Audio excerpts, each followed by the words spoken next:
मैं हूं मनोज बनू। पिछले कुछ सालों से हमारे पड़ोसी मुल्कों में एक के बाद एक तख्ता पलट हो रहा है। पहले श्रीलंका, उसके बाद बांग्लादेश और अब नेपाल। तीनों ही देशों में युवाओं ने सरकारों के खिलाफ जो गदर मचाया, उसने सरकारों को सत्ता से बेदखल कर दिया, सरकारी इमारतों को आग के हवाले कर दिया और जमकर हिंसा हुई। नेपाल में सोशल मीडिया पर बैन के खिलाफ शुरू हुआ आंदोलन सरकार विरोधी बन गया। देखते ही देखते जेन जी के आंदोलन ने सरकार को सत्ता से उखाड़ दिया। प्रधानमंत्री केपी शर्मा ओली ने इस्तीफा दे दिया और प्रदर्शनकारियों ने काठमांडू में जमकर बवाल भी काटा। हालांकि हालत बेकाबू होता देख सेना ने मोर्चा संभाल लिया, लेकिन वो नाकाफी साबित हो रहा है। प्रदर्शनकारी हैं कि रुकने का नाम तक नहीं ले रहे।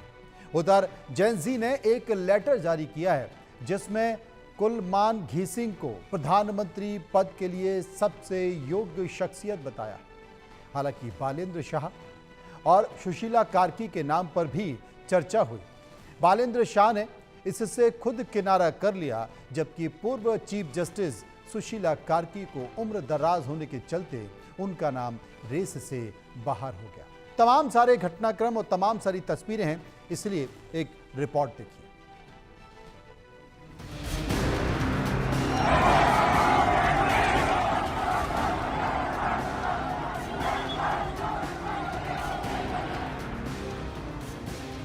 लोकतंत्र का हिला किला, बचा पाएंगी सुशीला। आर्मी ने संभाला मोर्चा, इमरजेंसी की चर्चा। आर्मी जेन जी का पैक्ट, नेपाल में क्या इंपैक्ट? नेपाल में सरकार विरोधी आंदोलन चरम पर है। सरकार को उखाड़ फेंकने के बाद अब मोर्चा नेपाल की सेना ने संभाल लिया है। उधर सरकार की मुखालफत करने वाले जेन जी के युवा आंदोलनकारियों में ही फूट पड़ चुकी है, जहां प्रदर्शनकारियों ने नेपाल के अंतरिम प्रधानमंत्री के लिए कुलमान घिसिंग का नाम आगे कर दिया है, लेकिन अंतरिम पीएम को लेकर सहमति नहीं बनी है। गुरुवार सुबह आर्मी के हेडक्वार्टर में अफसरों के बीच दूसरी बार बातचीत हुई। इसमें पहले पूर्व जस्टिस सुशीला कार्की के नाम पर सहमति बनने की खबर आई थी, लेकिन दोपहर 1 बजे तक लाइफ बैन कहे जाने वाले कुलमान घिसिंग का नाम सामने आ गया। जेन जी ने एक पत्र जारी किया जिसमें उन्होंने लिखा कि अंतरिम सरकार का नेतृत्व करने यानी प्रधानमंत्री के लिए सबसे योग्य नेता काठमांडू महानगर पालिका के प्रमुख बालेंद्र शाह ही दिखे हैं, लेकिन बालेंद्र शाह ने इस प्रक्रिया में शामिल होने से इनकार कर दिया। पत्र में आगे कहा गया है, हाल ही में हुए घटनाक्रम में पूर्व चीफ जस्टिस रही सुशीला कार्की के नाम का कई लोगों ने समर्थन किया, लेकिन उन पर भी सहमति नहीं बनी। अब नेपाल विद्युत प्राधिकरण के कार्यकारी प्रमुख कुलमान घिसिंग का नाम भी सकारात्मक रूप से चर्चा में आया। सुशीला कार्की के नाम को लेकर सवाल उठे, जिसके चलते उनका नाम आगे नहीं बढ़ सका। हवाला दिया गया कि सुशीला की उम्र 70 साल से ज्यादा है। इन सब कारणों के चलते सिर्फ इंजीनियर कुलमान घिसिंग का नाम ही सबसे उपयुक्त है। सेना प्रमुख जनरल अशोक राज सिंहदेल ने राष्ट्रपति रामचंद्र पौडेल से भी टेलीफोन पर बातचीत कर मौजूदा स्थिति से उन्हें अवगत कराया। उन्होंने राष्ट्रपति को बताया कि सेना राजनीतिक और संवैधानिक समाधान निकालने के लिए लगातार कोशिश कर रही है। इस बीच नेपाल स्वास्थ्य मंत्रालय ने बताया कि विरोध प्रदर्शनों के दौरान मरने वालों की संख्या बढ़कर 34 हो गई है। मंत्रालय के आंकड़ों के अनुसार देश भर के अस्पतालों में 1338 लोगों का इलाज चल रहा है। आपको बता दें कि नेपाल में यह हिंसा 4 सितंबर को सोशल मीडिया प्लेटफॉर्म पर बैन लगाने के बाद भड़की है। 8 सितंबर को सोशल मीडिया पर बैन, राजनीतिक अस्थिरता और भ्रष्टाचार के विरोध में हजारों युवा सड़क पर उतर गए। इसके बाद आंदोलन उग्र हो गया और मजबूरन केपी शर्मा ओली को इस्तीफा देना पड़ा। फिलहाल पूरे काठमांडू में कर्फ्यू लगा दिया गया है और देश भर में सेना ने अपना नियंत्रण स्थापित कर लिया है। हालात बेकाबू होने की स्थिति में चर्चाएं इमरजेंसी की भी है। अगर हालात काबू से बाहर हुए तो इमरजेंसी लगाई जा सकती है। वहीं सेना ने आंदोलनकारियों को अपना प्रतिनिधि मंडल बनाने को कहा, जिसके बाद प्रधानमंत्री पद के लिए बालेंद्र शाह और सुशीला कार्की और कुलमान घिसिंग का नाम सामने आया है। सभी दलों को अपना बहुमत साबित करना होगा। जिसका बहुमत होगा, राष्ट्रपति उसे ही सरकार बनाने के लिए बुलाएंगे। हालांकि अगर बहुमत साबित नहीं हो पाता है तो अंतरिम सरकार ही एकमात्र विकल्प रहेगा और 6 महीने के भीतर नए सिरे से चुनाव कराने होंगे। Bureau report, India news.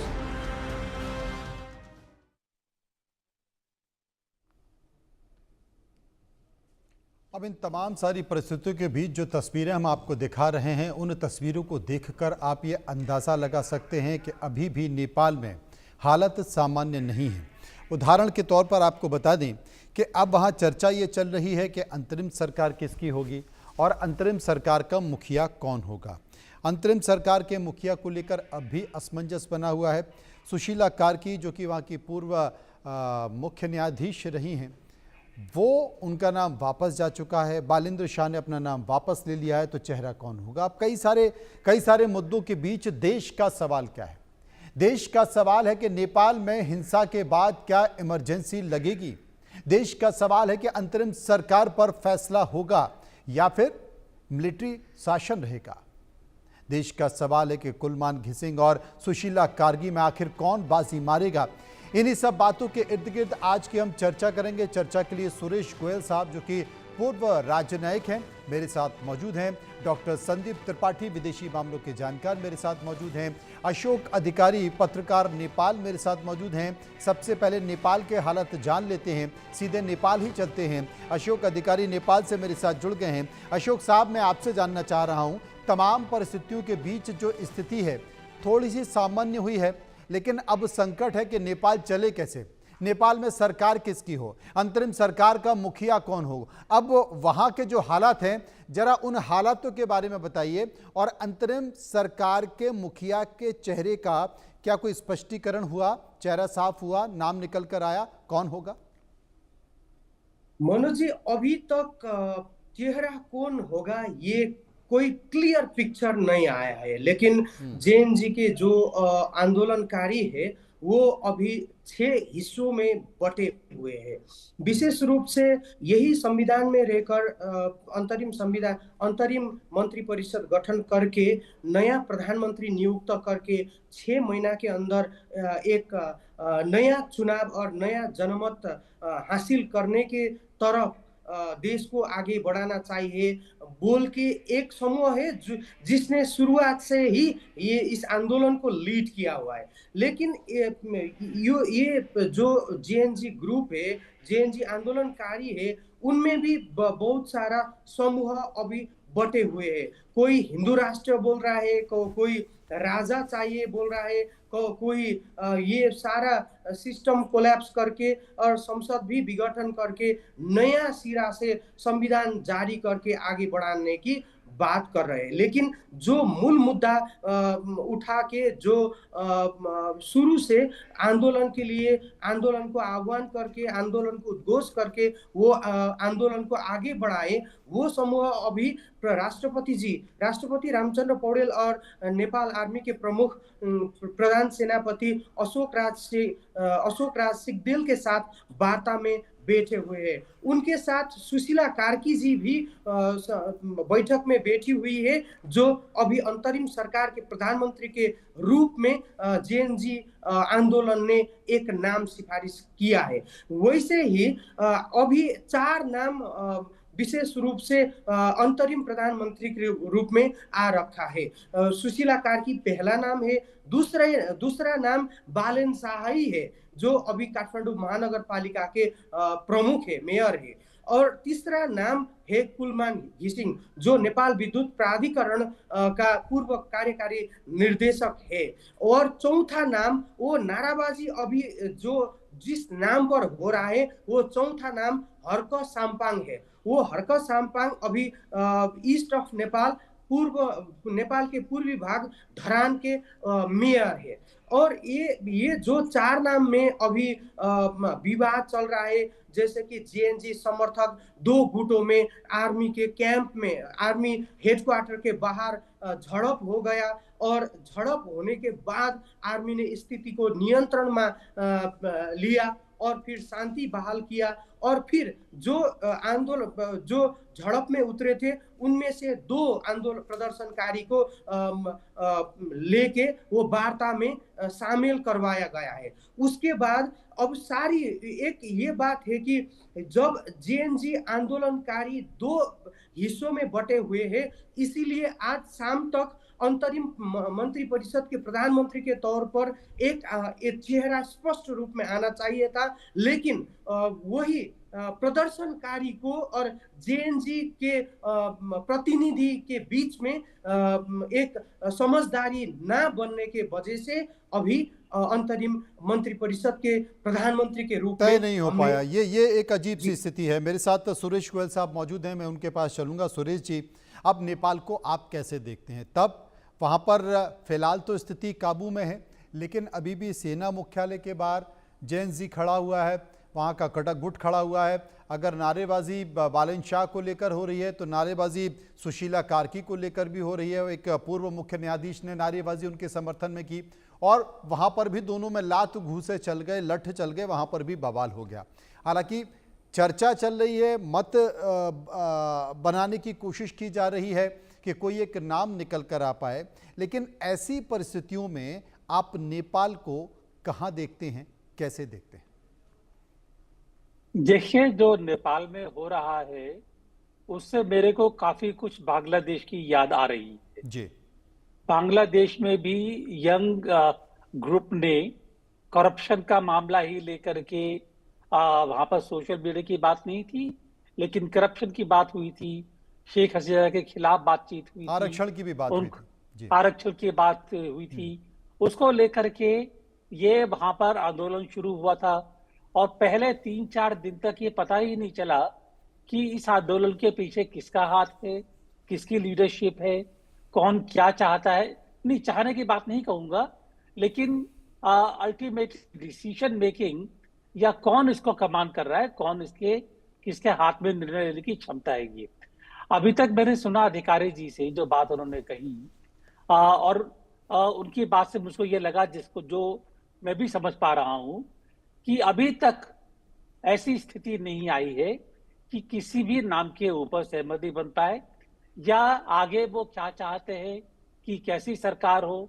राष्ट्रपति की सरकार हो या कॉन्स्टिट्यूशन बदला जाए, क्या किया जाए, इसके ऊपर कोई विचार या सहमति सामने नहीं आ रही है। ये तो मैं ये समझता हूं कि जब तक मैं अभी सवेरे तक जब ये सुशीला कोर्गी जी के ऊपर नाम की बात चल रही थी और बालन के नाम की बात चल रही थी और फिर ये कहा गया था कि कर्फ्यू जो है वो सवेरे से शाम तक के लिए हटा दिया जाएगा, तो कहीं एक लग रहा था कि कोई डिसीजन ले पा रहा है।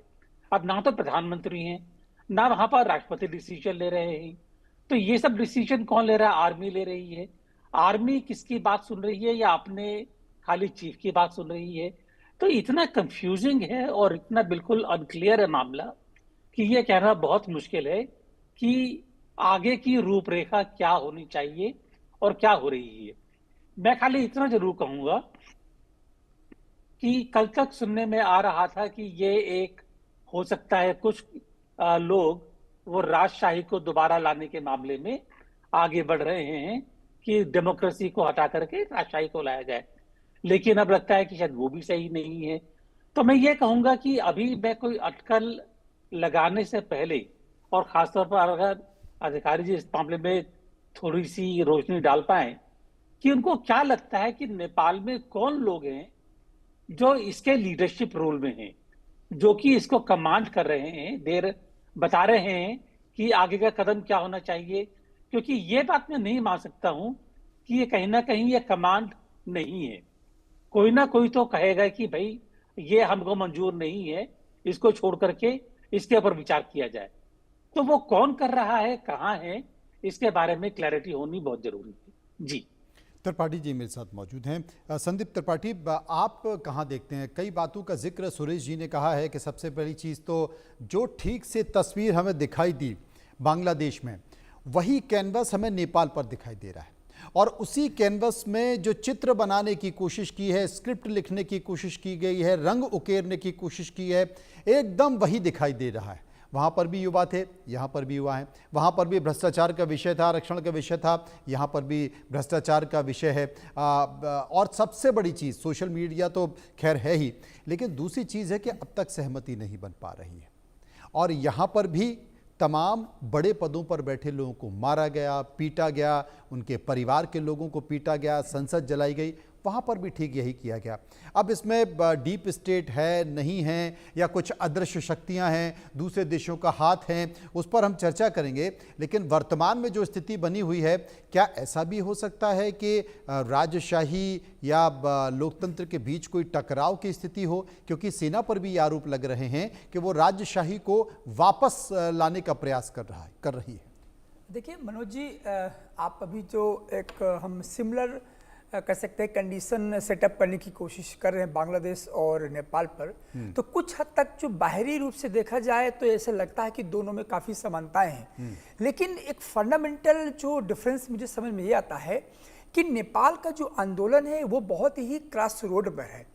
एक जो आक्रोश था और वो आक्रोश का रिजल्ट सामने आ गया कि हमें इनको हटाना है, ओली को हटाना था करप्शन का, और जो एक लाइविस लाइफ का, और जिसको हमने कहा कि नेपो किड्स का, ये सब देकर के वहाँ का यूथ सड़क में आकर के अपना पहला टारगेट तो सिद्ध कर लिया। लेकिन चूंकि हम ये जानते हैं कि ये कैसा आंदोलन था या अभी जो चल रहा है, ये प्योर डिजिटली ड्रिवन कह सकते हैं मास ये प्रोटेस्ट था। अभी तक इतना डिजिटल फोकस्ड मूवमेंट, अभी तक इतना पेनिट्रेशन नहीं था किसी भी मूवमेंट में जितना कि यहाँ हुआ है। अब सवाल इस बात का है कि एक तो पहला लक्ष्य था कि हमें इनको हटाना है, जो दूसरा जो लक्ष्य था कि अब आगे क्या करेंगे। यहाँ पर नेपाल शांत है, मौन है, क्योंकि इसकी तैयारी नहीं की गई थी। और यहाँ पर बांग्लादेश से नेपाल अलग हो जाता है। क्यों? क्योंकि अभी भी एक डिलेमा ये है, या कह सकते हैं ट्वाइलाइट जोन ये कहता है नेपाल की पॉलिटिका, कि एक तरफ लोग ये कह रहे हैं, जो हिंदू राजशाही को जो कहते हैं किंग मस्ट रिटर्न, उनका क्लेम ये है कि ये कम्युनिस्ट गवर्नमेंट के अंदर, ओली जो गवर्नमेंट थी केपी ओली के, इसके अंदर क्या गौ हत्याएं होती थी, और एक जो स्पिरिचुअल रिसर्जेंस था, नेपाल की जो पहचान थी वो कहीं ना कहीं खत्म हो रही थी। तो एक सेंटिमेंट वो था ये यूथ के अंदर। तो एक ये एस्पेक्ट है। दूसरा जो पहलू ये भी है, क्या नेपाल यहाँ से रिटर्न पास्ट होगा, हिंदू भी उसमें आ जाए, स्टेट बनेगा, या जो फेडरल जो रिपब्लिक पॉलिटी थी नेपाल की, जो 2008 के बाद से जिस प्रकार से नेपाल आगे जा रहा था, क्या यहाँ आगे वहाँ वो अपनी यात्रा तय करेगा आगे, यानी कि और डेमोक्रेटाइज होगा। इन दोनों के बीच में नेपाल आज क्रॉस रोड पर खड़ा हुआ है। यहाँ पर बांग्लादेश अलग हो जाता है, क्योंकि बांग्लादेश के पीछे पाकिस्तान, अमेरिका पूरा फ्यूल कर रहे थे, हम सब जानते हैं। और वहाँ पर शेख हसीना टारगेट थी, इनको बाहर किया जाए, और दूसरे ऐसी भारत विरोधी ताकतों को बैठाया जाए। ये बात नेपाल और बांग्लादेश को अलग करती है।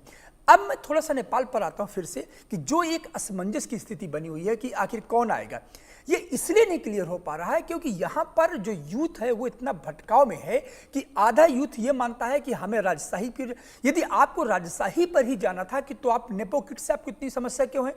आप, क्योंकि आपका कहना है कि ये राजशाही के बाद लोकतंत्र है, लोकतंत्र में भी वही राजशाही है।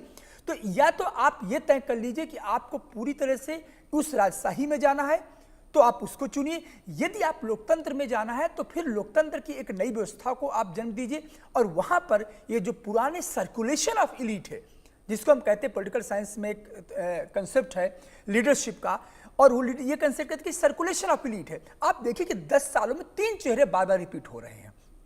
प्रचंड आ रहे हैं, देउबा आ रहे हैं, इसके बाद फिर इनका ओली साहब आ रहे हैं। ये 3 चेहरे 10 साल में बार बार आ रहे हैं। तो कई बार चेहरों से नफरत होती है। मुझे लगता है कि जो नेपाल का काठमांडू के बाहर के जो शहर हैं, वहाँ के जो रिमोट एरिया के यूथ है, वो इसी चेहरे से परेशान था, इनकी लाइफ को देख करके। लेकिन इन जवानों को, इन यूथ के सामने अभी भी कोई क्लियर पिक्चर पॉलिटी की नहीं है, और इसीलिए डिलेमा है। जी, मैं समझने की कोशिश करूंगा अशोक अधिकारी से, लेकिन इस बीच नेपाल की हालत पर हमारे एक सहयोगी अजय फिलहाल कुछ जानकारी दे रहे हैं, उनको सुन लेते हैं।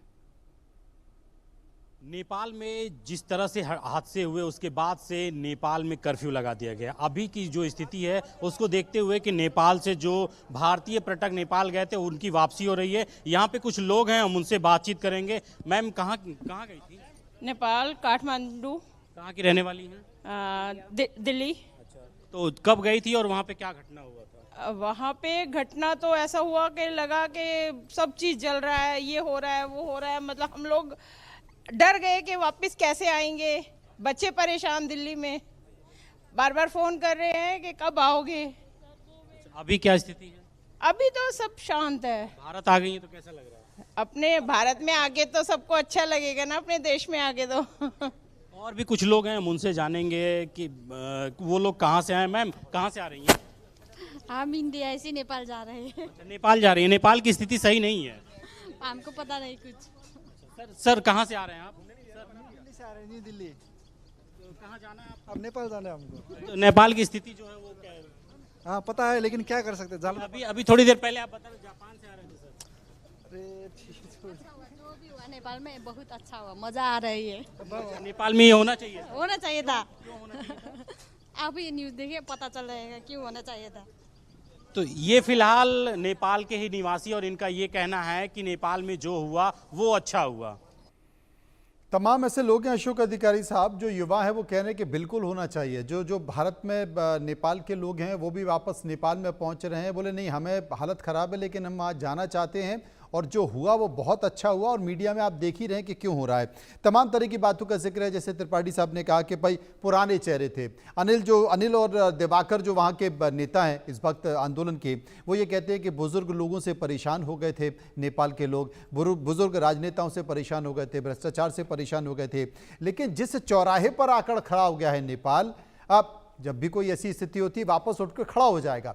लेकिन अभी जो नेता दिखाई दे रहे हैं, बालेंद्र शाह के अलावा तो सारे के सारे बुजुर्ग नेता हैं, चाहे वो सुशीला कार्की की बात करें या फिर घिशिंग की बात करें, या सिर्फ एक ही नाम बनता है बालेंद्र शाह। क्या बालेंद्र शाह हो सकते हैं? देखिए, बालेंद्र शाह ने क्या डिक्लेयर कर दिए है कि मैं जब भी आऊंगा सत्ता में, मैं और प्रधानमंत्री के रूप में मैं सरकार में जाऊंगा तो मैं निर्वाचित होकर के ही जाऊंगा। अभी किसी एक केयर टेकर को सत्ता में लेके आना चाहिए। उनको ये जिम्मेवारी सौंप दिया जाए कि उनको जिम्मेवारी 6 महीना के अंदर नेपाल आर्मी के साथ मिलकर निर्वाचन करवाया दिया जाए। लेकिन बात ये कि मनोज सर, विशेष अभी त्रिपाठी सर ने बोल रहे थे कि नेपाल में जैसे कि युवा में एक तरह का असमंजस है।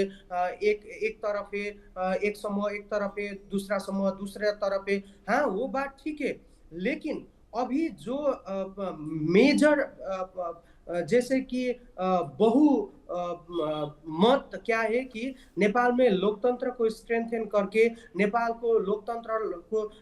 के लोकतंत्र को सुदृढ़ करके, नेपाल को समृद्ध बना के थोड़ा हमको आगे जाना चाहिए। ये युवा ये सोचते हैं। वो जब ओली ने जब सोशल मीडिया को बैन कर दिया, ये युवा लोकतंत्र को बहाली करने के लिए आंदोलन के लिए आगे बढ़े थे, खड़े हुए थे और काठमांडू के ये हाल करवा दिया गया। अब जैसा हाल है यहाँ पे, मुझे लगता है कम से कम एक हफ्ता के अंदर जब अंतरिम मंत्री परिषद गठन होगा, उसको एक हफ्ता के अंदर थोड़ा यहाँ का माहौल में थोड़ा कुछ चेंजेस होगा। युवा लोग, जितने भी युवा है, वो अपने अपने क्षेत्र में जाके निर्वाचन के लिए वो तैयारी करने में लगेंगे। और जैसे कि एक मुझे खबर मिली है अभी जैसे जो अभी जेएनजी के रूप में जो 5-7 समूह खड़े हुए हैं, उसमें क्या है कि वहाँ ऐसा घुसपैठ है, हम थोड़ा वो कल्पना से बाहर है। जैसे कि अभी कांग्रेस का, वहाँ पे कांग्रेस का जेएनजी पहुंचा है, एमआलए का जेएनजी पहुंचा है। एक तो प्रचंड के साथ जो अभी वार्ता में है, एक यूथ लीडर ये जेएनजी के, वो प्रचंड के साथ बहुत खास संपर्क संबंध हुआ है उसका। और दूसरा राजशाही समर्थक भी है। इसीलिए ये क्या हो रहा है कि जितने भी अपने अपने स्वार्थ में जो बटे हुए हैं यूथ भी, वो तो पीछे उसका एक चेहरा है जैसे कि प्रचंड समर्थित जेएनजी क्या बोलेगा, वो प्रचंड जो बोलेगा उसी को समर्थन करेगा। और शेरवा जो कांग्रेस निकट जेएनजी है वो देवा ने जो बोला वही करेगा। लेकिन जो माहौल बिगड़ा हुआ है जेएनजी के साथ में, वो अभी मुझे सूचना मिली है कि अभी 20 से 30 जेएनजी युवा एक ठाउँ में इकट्ठा होकर वो बातचीत करके वो बालेन जी को एक तरह से मनाकर देश को आगे बढ़ाने के लिए और निर्वाचन तक जाने के लिए और निर्वाचन को सदुपयोग करके लोकतंत्र को स्ट्रेंथन करके आगे बढ़ने के लिए, गणतंत्र को आगे बढ़ाने के लिए बातचीत कर रहे हैं। ये मुझे अभी सूचना मिली है। मुझे लगता है कि शायद युवा भी उनकी बात को मानेंगे, लेकिन जिस तरीके से जैन जी का आंदोलन ही 6 गुटों में बंट गया है और उसकी एक तस्वीर इस वक्त मैं आपको बता दूं कि नेपाल में छात्र गुटों में हिंसक झड़प हुई है।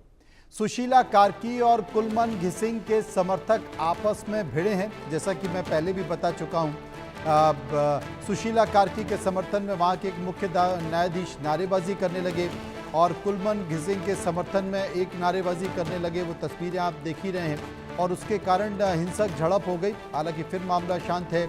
इस कांटों भरे ताज को कौन अपने सर पर लेगा, ये बड़ी चिंता की बात है। सुरेश जी मेरे साथ मौजूद हैं। सुरेश जी, जिसका जिक्र कर रहे थे अभी बालेंद्र शाह ने कहा, हमारे जो अशोक अधिकारी हैं वो ये कह रहे थे कि बालेंद्र शाह ने कहा कि भाई मैं अगर प्रधानमंत्री बनूंगा तो मैं चुनकर आऊँगा तभी बनूंगा, क्योंकि बालेंद्र शाह भी ये मान रहे हैं कि ये कांटू भरा ताज है और अभी युवा तो एक उड़ती हुई चलती हुई आंधी है, आज यहाँ है कल वहाँ है, उनकी कोई स्थायित्व तो बहुत ज़्यादा होता नहीं है, विचारधारा उनकी कोई है नहीं, विचारधारा से जुड़े नहीं हैं। अब चूंकि चीज़ें निकल कर आ रही हैं, जैसा कि अधिकारी बता रहे हैं कि साहब प्रचंड के समर्थक कुछ जैन जी हैं, कुछ कांग्रेस के समर्थक जैन जी हैं, कुछ राजशाही के समर्थक जैन जी हैं, तो मुझे लगता है कि अब वो कंट्रोल करने जैसी चीज़ें आ गई हैं, क्योंकि सत्ता में भागीदारी हो रही है तो जिसकी जितनी भागीदारी उतना उसका हिस्सा वो भी दिखाई देगा। तो मुझे लगता है कि शायद बालेंद्र या दूसरा कोई व्यक्ति इसलिए अभी इंतरिम प्रधानमंत्री नहीं बनना चाहता क्योंकि ये कांटों भरा ताज है। सुरेश जी, आप मनोज जी, आप सवाल बड़े अच्छे खड़े कर रहे हैं जी। दिक्कत यह है कि सवालों के बारे में जानकारी या उत्तर कौन दे सकता है। ये सफाई कोई नहीं दे पा रहा है और इसके बारे में कोई छवि साफ बन भी नहीं रही है। आप ये देखिए कि आप कितने सारे विजुअल देख रहे हैं और काफी सारे यंग जनरेशन, आप उनको जेन जी बोल रहे हैं, मैं उनको यूथ बोल रहा हूं, जो भी मेरे बोल लीजिए, बात एक ही है, उनके हाथ में हथियार आ गए हैं। कोई पूछ रहा है कि हथियार कहां से आए हैं? बिल्कुल ठीक है। ये किसने हथियार दिए उनके हाथों में? सप्लाई कहां से आई है? मैं बार बार इसलिए कि जो भारत के छात्र थे या ये यूथ हैं, वो वापस नेपाल जा रहे हैं। नेपाल जाकर के क्या आप अपनी फैमिली से मिलेंगे? अब फैमिली अगर है तो फैमिली तो जेनजी नहीं है ना, तो कोई ना कोई होगा जिनसे मिलकर के उनका एक ग्रुप है जो भी है जिसकी वो लीडरशिप एक्सेप्ट कर रहे हैं। आप बता रहे हैं कि 6 गुट पहले बन चुके हैं, कोई बालन का ग्रुप का है, कोई प्रचंड के ग्रुप का है, कोई उससे बात कर रहा है। ये मैं साफ साफ कहता हूं, देखिए, हो सकता है कि आंदोलन शुरू हुआ होगा जेन जी का, आंदोलन शुरू हुआ जो करप्शन के खिलाफ, आंदोलन शुरू हुआ ये जो सोशल साइट थी उनको बैन करने के लिए। लेकिन मैं देख रहा हूं कि धीरे धीरे ये आंदोलन का रुख और आंदोलन का रंग बदलता जा रहा है।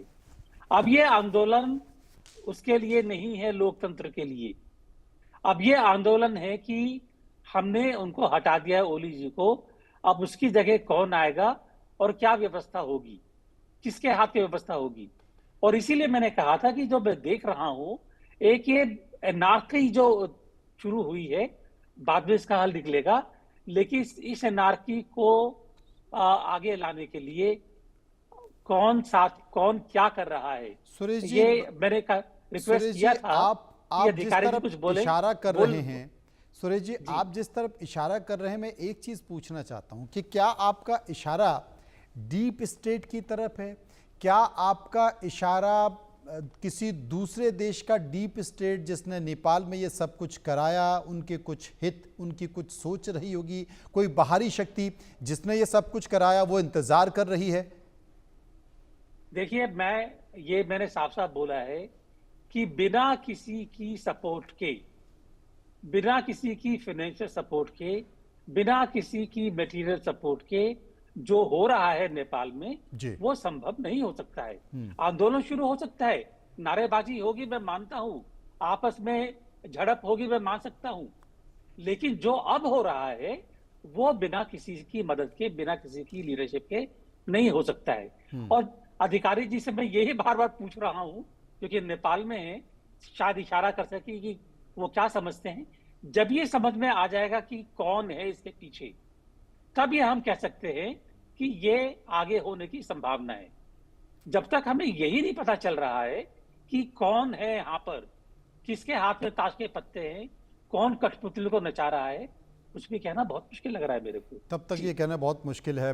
मैं त्रिपाठी जी के पास आऊँगा, उसके पहले नेपाल बॉर्डर से हमारे सहयोगी आशीष की एक रिपोर्ट है, उसे देख लेते हैं। नेपाल में बड़ा बदलाव फिर से देखने को मिल रहा है। जिस तरह से पहले सुशीला कार्की का नाम सामने आया था, लेकिन सुशीला कार्की ने भी अपना नाम लिया वापस, क्योंकि जेएनजी कुछ नेताओं ने उसका विरोध प्रदर्शन किया था। फिर कुलमान घिसांग का नाम आया था सामने, लेकिन अभी काठमांडू में फिर से विरोध प्रदर्शन चालू हो गया है। राजा लाओ देश बचाओ, यानी कुछ महीने पहले भी राजशाही को वापस लाने के लिए काफ़ी आगजनी काठमांडू में हुई थी। कुछ लोग हमारे साथ हैं, सीनियर पत्रकार भी है। भाई साहब, फिर से राजा लाओ देश बचाओ का नारा लग रहा है, क्या कहेंगे इसका? देखिए, ये जो नारा था ये काफ़ी सालों से लग रहा था। जब से राजा ने गद्दी छोड़ी थी उसके कुछ दिनों बाद में जब भ्रष्टाचार जब ज़्यादा बढ़ गया था तो राजा लाओ देश बचाओ का नारा लगातार इस बीच में सुनने को मिल रहा था। बॉर्डर क्षेत्र से यहाँ से जैसे ही आप अंदर घुसते हैं, यहाँ पे यहाँ की जनता जो लगातार यही बोलती रह रही थी कि राजा लाओ देश बचाओ। और इस बीच में जो जेएनजी ने जो प्रदर्शन किया, जिन्होंने सत्ता बदल दी, इसके बाद से अभी काफ़ी अटकनें लगी हुई थी। कुलमान घिसांग का भी नाम आया, जो इतने कम समय में ये नए नए नाम आते जा रहे हैं, तो ये काफ़ी पेचीदा अभी माहौल बना हुआ है कि कौन गद्दी पे बैठेगा, ऊँट किस करवट बैठेगा, अभी ये कुछ नहीं कह सकते हैं। बिल्कुल, ये नेपाल है, नेपाल में कब क्या हो जाए कोई नहीं कह सकता। क्या कहेंगे आप, जिस तरह से नारे फिर से लगने चालू हो गए हैं, राजशाही लाने की फिर से मांगे बढ़ने लगी हैं? देखिए, जेएनजी का आंदोलन की जो शुरुआत है, हम लोगों की समझ से जो अभी नेपाल को देख पा रहे हैं, वो राजा लाओ देश बचाओ के ही वजह से ये शुरुआत भी हुई। इसका मूल वजह ये रहा कि जो तत्कालीन ओली सरकार थी, उनको इस बात का इनपुट्स इंटेलिजेंस के द्वारा पता चला था कि कहीं ना कहीं जब राजा लाओ देश बचाओ वाला जब आंदोलन होगा तो उसमें सोशल मीडिया की भूमिका बहुत अहम होगी, और इसलिए उन्होंने सोशल मीडिया को बैन करने की कोशिश की थी। और ये आंदोलन 10 दिन बाद जो होने वाला था वो पहले हो गया, और वो यही वजह है कि नेपाल जलने लगा और युवा एक साथ खड़े हुए। हालांकि देखिए, अभी प्रधानमंत्री को लेकर के और जो सत्ता सौंपने की बात को लेकर सुशील कार्की का नाम आ रहा था, रवि लामछाने का नाम आ रहा था, वो सभी ने अपने नाम वापस कर लिए। और जेएनजी ने एक प्रेस नोट जारी किया है, उसमें कुलमान घिसिंग का नाम सबसे पहले ऊपर चल रहा है। कुलमान घिसिंग इसलिए चल रहा है कि नेपाल इलेक्ट्रिसिटी की अथॉरिटी जो है उसके लेकिन इस बीच में एक बड़ा बदलाव देखने को मिल रहा है। लोग सड़कों पर उतर गए, हजारों की तादाद में लोग सड़कों पर उतरे। फिर से वही मांग, राजा लाओ देश बचाओ। फिर से लोग उतरे हैं। फिर से इन लोग का यही कहना है कि जब तक राजा नहीं आएगा तब तक भ्रष्टाचार खत्म नहीं होगा, तब तक लोगों को नौकरियां नहीं मिलेंगी। फिर से राजा लाओ देश बचाओ के नारे लग रहे हैं। फिर से आप देख रहे हैं कि जिस तरह से कर्फ्यू का माहौल है पूरे नेपाल में, किस तरह से यहाँ पे लोग कर्फ्यू का पालन भी कर रहे हैं, किस तरह से यहाँ पे पुलिस वाले लगे हुए हैं। फिर से सेना के हाथ में कमान सौंपने को नेपाल तैयार है। कुलमान घिसिंग का नाम आ रहा था, प्रधानमंत्री के रेस में सबसे आगे चल रहे थे, लेकिन इसी बीच में अभी तत्काल काठमांडू में फिर से लोग धरना प्रदर्शन पे बैठ गए हैं और सबका एक ही नारा है, राजा लाओ देश बचाओ, जिसमें यंगस्टर काफ़ी बड़े तादाद में उतरे हैं और साथ ही साथ यंगस्टर के साथ साथ महिलाएं, बच्चे भी रोड पे उतरे हैं। फिर से वही मांग हो रही है कि राजा को फिर से सत्ता सौंपी जाए, राजा लाओ देश बचाओ के नारे लग रहे हैं। तो ये कहा जा रहा है जिस तरह से नेपाल में करवटे स्थितियाँ बदल रही हैं, कुछ महीने पहले भी यही हुआ था, राजा लाओ देश बचाओ का नारा लगा था, पूरे काठमांडू में आगजनी हुई थी, कई सारे लोग मरे थे। फिर से ये लोग रोड पे उतरे हैं, राजा लाओ देश बचाओ के नारे लगा रहे हैं। वीडियो जर्नलिस्ट दीपक कुमार के साथ आशीष शाही, नेपाल। कोई तो है जिस तरीके से सुरेश गोयल साहब इशारा कर रहे हैं, कोई तो है संदीप त्रिपाठी, क्या राजा लाओ देश बचाओ ये कहीं ना कहीं कारण है, या अमेरिका लगातार नेपाल में बहुत ज़्यादा इन्वेस्ट कर रहा था और ओली चाइना की तरफ नज़दीकियां बढ़ा रहे थे, तो क्या इन दोनों देशों का कोई बड़ा कारण है? देखिए, छोटे कंट्री जब इस तरीके के सुपर पावर पॉलिटिक्स में वो सैंडविच की तरफ जब फंसते हैं तो कहीं ना कहीं उसका रिफ्लेक्शन होता है। और हमने इसके पहले बांग्लादेश को सबसे अच्छा देखा और आज पाकिस्तान का, बलूचिस्तान का देख रहे हैं, जिस प्रकार से चाइना अमेरिका की वहाँ फाइट है। लेकिन मैं फिर से कह रहा हूँ कि नेपाल का जो केस स्टडी है ये थोड़ा डिफरेंट है। वो क्यों? वो इसलिए कि जो मेरे एनालिसिस से कहता है कि जब 2008 से कॉन्स्टिट्यूशनल मोनार्की को हटाया गया, जो नेपाल की पहचान थी, देखिए Nepal by essentially DNA wise देखा जाए उसका अपना हिस्ट्री रहा है, एक किंग शाही का, डायनेस्टी का रहा है। और वहाँ पर रिचुअल्स और स्पिरिचुअलिज्म का जो रूट्स बहुत डीपली रूटेड है। ऐसा कुछ नहीं रहा कि हिस्टोरिकली डेमोक्रेटिक जो रूट्स बहुत स्ट्रांगली रूटेड रहे हैं नेपाल में, उनका हिस्ट्री है। इन कंपेरिजन टू इंडिया, जैसे इंडिया की बात होती है तो मैं हमेशा कहता हूं कि ऋग्वेद से लेकर के आज तक हमारे कंट्री में एक डायलॉग डिस्कशन का एक माहौल रहा है, ये कभी नेपाल में नहीं रहा। जब 2008 के बाद से फेडरल डेमोक्रेटिक रिपब्लिक इस्टेब्लिश होता है और जैसे कि हमने देखा, मैंने आप कई बार रिपोर्ट में भी आप लोगों ने बताया कि पिछले 15-16 सालों में 15-16 बार चेंज हुआ। यानी कि किसी का भी आप टेन्योर देखिए, किसी भी प्राइम मिनिस्टर का, वो 2 साल से मैक्सिमम अभी तक नहीं रहा 2008 के बाद से। तो ये जो पॉलिटिकल स्टेबिलिटी रही, ये लोगों के मन में ये सवाल उठा कि आप यदि मोनार्की को तो हटा दिया, लेकिन यहाँ पर स्टेबिलिटी का बहुत अभाव है। और दूसरी बात यह है कि जो लोग बैठे हुए हैं ये पपेट है। ये बात एकदम सत्य है कि चाइना के इशारे पर ओपी कोहली काम कर रहे थे, अमेरिका के इंटरेस्ट था। तो सामान्य जनता को ये लगा कि हमारे तो राजशाही दिया जाए तो वही अच्छा रहेगी। एटलीस्ट नेपाल की जो आइडेंटिटी है, जो कल्चरल आइडेंटिटी, वो तो सेफ रहेगी। और इसीलिए गौ हत्या पर बहुत बड़ा सवाल उठा कि ये ओली के रहते हुए यहाँ पर गौ हत्या हो रही है। और जो अमेरिका पर राजशाही का एक जो अगली जनरेशन वहाँ बैठी हुई है, उन्होंने वहाँ से वो किया, अपील किया कि किंग मस्ट रिटर्न। तो एक तरह से कह सकते हैं कि ये मुझे जो लगता है अब नेपाल राजशाही की ओर जाएगा, ना कि डेमोक्रेटाइजेशन, क्योंकि डेमोक्रेसी का जो टेस्ट है नेपाल का वो बहुत ताज़ा है, नया है, वो पुराना नहीं है। इसी मुझे लगता है कि बैक टू द रिटर्न हो सकता है कि बहुत जल्दी देखने को मिलेगा कि यहाँ पर राजशाही रिटर्न करे। ठीक है, इस बीच एक और बड़ी खबर आ रही है। नेपाल आर्मी चीफ ने राष्ट्रपति से बात की है। नेपाल आर्मी चीफ ने राष्ट्रपति से फोन पर बात की है। आर्मी चीफ ने राष्ट्रपति को मौजूदा हालात के बारे में जानकारी दी है और ये भी बताया है कि सब कुछ काबू में है, बस अंतरिम सरकार और अंतरिम प्रधानमंत्री बन जाए तो बात आगे बढ़े। अशोक जी मेरे साथ मौजूद हैं। अशोक, अधिकारी, स्वाभाविक तौर पर राष्ट्रपति लॉ एंड ऑर्डर, कानून की स्थिति, देश की स्थिति और सेना के कंट्रोल में सब कुछ है कि नहीं है, क्योंकि अब तो सब कुछ राष्ट्रपति के हाथों में है। तो ऐसी स्थिति में आपको लगता है कि आज या कल तक स्थिति साफ हो जाएगी, खासकर चेहरे को लेकर? देखिए सर, आज या कल तक ये जेएनजी जो समूह में नहीं विभाजित नहीं होते थे तो आज शाम तक हम सरकार भी पा चुके होते थे। लेकिन जब हम ये बड़ा विवाद आया, उसके बाद ये अवस्था सिर्जना हुआ है। और साथ में जैसे तौर पर राष्ट्रपति जी और प्रधान सेनापति जी बातचीत करके इसको समस्या को समाधान करने के लिए आगे जा रहे हैं, ये कल तक समाधान आएगा। दूसरी बात मैं आपको बता देता हूँ, आज सुबह मैंने एक सेना के उच्च अधिकारी से बात किया था। वो उच्च ऑफिसर क्या कह रहे थे कि आज और कल तक हम जेएनजी और ये सारे जो आंदोलनकारी है उनके साथ बात करेंगे, लेकिन यदि कल शाम तक भी बात नहीं बनी तो हम परसों एक निर्णय लेंगे। वो अभी नेपाल आर्मी सबको बुला के उसका सबके साथ बातचीत करके बात को सुलझाने के लिए लगा है। लेकिन अब ये नहीं हुआ, बात नहीं बनी तो आर्मी दूसरा स्टेप लेगा।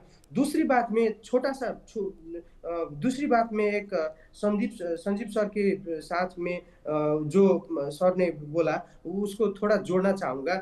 जैसे कि अभी नेपाल में राजशाही को आने के लिए थोड़ा प्रदर्शन जब उनको हटाया गया था उसके बाद हो रहा था, लेकिन अभी का जो माहौल है ना सर, वो जैसे कि पशुपतिनाथ मंदिर और केपी ओली ने जब प्रधानमंत्री होने के बाद सीधा राम मंदिर के विषय में राम जन्मभूमि को लेकर विवादित बयान बाजी कर दिया।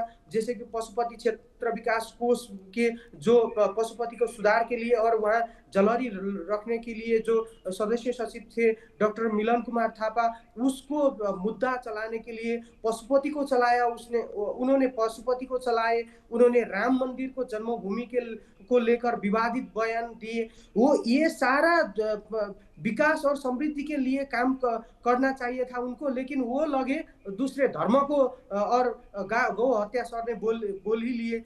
ये सारा काम केपी ओली लगे हुए थे, उसका परिणाम उन्होंने भोग चुके हैं। इसीलिए अब मैं कंक्लूजन में कहूँगा कि नेपाल आर्मी अभी छलफल में है। राष्ट्रपति जी बहुत बुजुर्ग है लेकिन बहुत समझदार पॉलिटिशियन है, नेपाली कांग्रेस के बहुत बड़े लीडर भी रह चुके हैं, इसीलिए वो नेपाल आर्मी के परमाधिपति भी है राष्ट्रपति जी। इसीलिए राष्ट्रपति और प्रधान सेनापति जी बातचीत करके ये समस्या को समाधान करने के लिए और देश को शांति बहाल करने के लिए और अंतरिम सरकार बनाने के बाद। अशोक जी, एक सवाल मेरा है, क्योंकि इस बात का इशारा गोयल साहब भी कर रहे थे, एक सवाल मेरा है, आपको लगता है कि जो दिख रहा है वही है, इसके पीछे किसी दूसरे देश का हाथ या किसी अदृश्य शक्ति का हाथ तो नहीं? हाँ जी, सुरेश सर के बात में दम है, ये मैं मानता हूँ।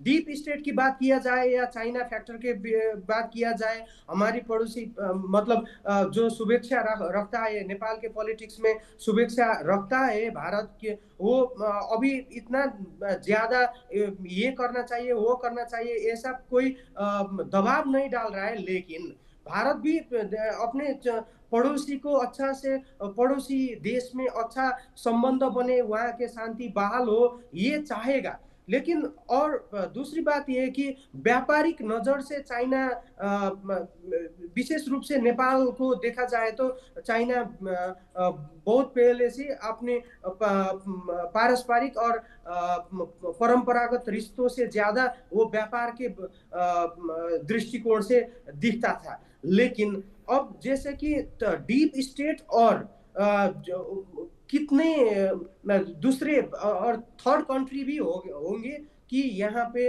एक ऐसा माहौल बनाने के लिए और ये संकट को और बढ़ा के नेपाल में कुछ अपना मतलब बोलते हैं ना रोटी सेकने के काम करने के लिए वो भी उद्यत है, ये मैं मानता हूँ। लेकिन जेएनजी और दूसरी बात, जेएनजी पुस्ता में, जेएनजी मूवमेंट में जो फ्रैक्शन आया, जो विवाद आया, जो विभाजन आया, वो भी यहाँ के मतलब सर ने जो बोले थे इसका काम हो सकता है, ये दिखाई दे रहा है। क्योंकि काठमांडू के पॉलिटिक्स में मतलब हम नेपाली सभी लोग, यहाँ के सभी लोग मिलजुल के बैठे हुए, अब यहाँ बहुल समाज है लेकिन बहुसांस्कृतिक विशेषता है नेपाल का।